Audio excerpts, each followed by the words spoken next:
পাকিস্তানকে ২৭৪ রানে all out করে দ্বিতীয় টেস্টেও দারুণ কিছুর স্বপ্ন দেখছিল বাংলাদেশ। তবে তৃতীয় দিনের শুরুতে ব্যাটিং বিপর্যয়ের মুখে পড়ে সেই স্বপ্ন এখন ভেঙে যাওয়ার পথে। ১৪ রানে প্রথম উইকেট হারানোর পরের ১২ রান যোগ করতে গিয়ে আরও ৫ উইকেট খুঁয়ে বসে বাংলাদেশ। খুররম শেহজাদ ও মীর হামজার বোলিং তোপের সামনে প্রতিরোধ গড়তে পারছেন না কোনো ব্যাটার। বাংলাদেশের সংগ্রহ ৬ উইকেটে ৩৪ রান। উইকেট টিকে থাকার সংগ্রাম চালিয়ে যাচ্ছেন লিটন দাস ও মেহেদী হাসান মিরাজ। খুররমের শিকার ৪ উইকেট, বাকি দুটি তুলেছেন হামজা।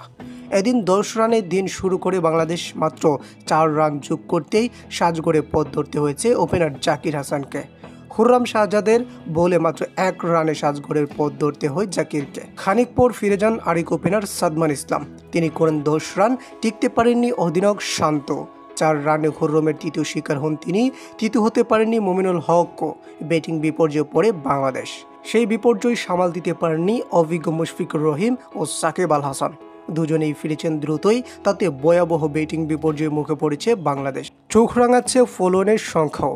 এর আগে রাওয়ালপিন্ডিতে প্রথম দিনের খেলা বৃষ্টিতে পরিত্যক্ত হওয়ার পর দ্বিতীয় দিনে টসে জিতে পাকিস্তানকে ব্যাটিংয়ে পাঠিয়ে ২৭৪ রানে অল আউট করে দেয় বাংলাদেশ।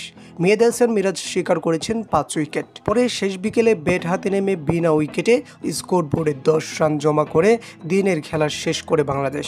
২৬৪ রানে পিছিয়ে থেকে তৃতীয় দিনে ব্যাট করতে নামে বাংলাদেশ।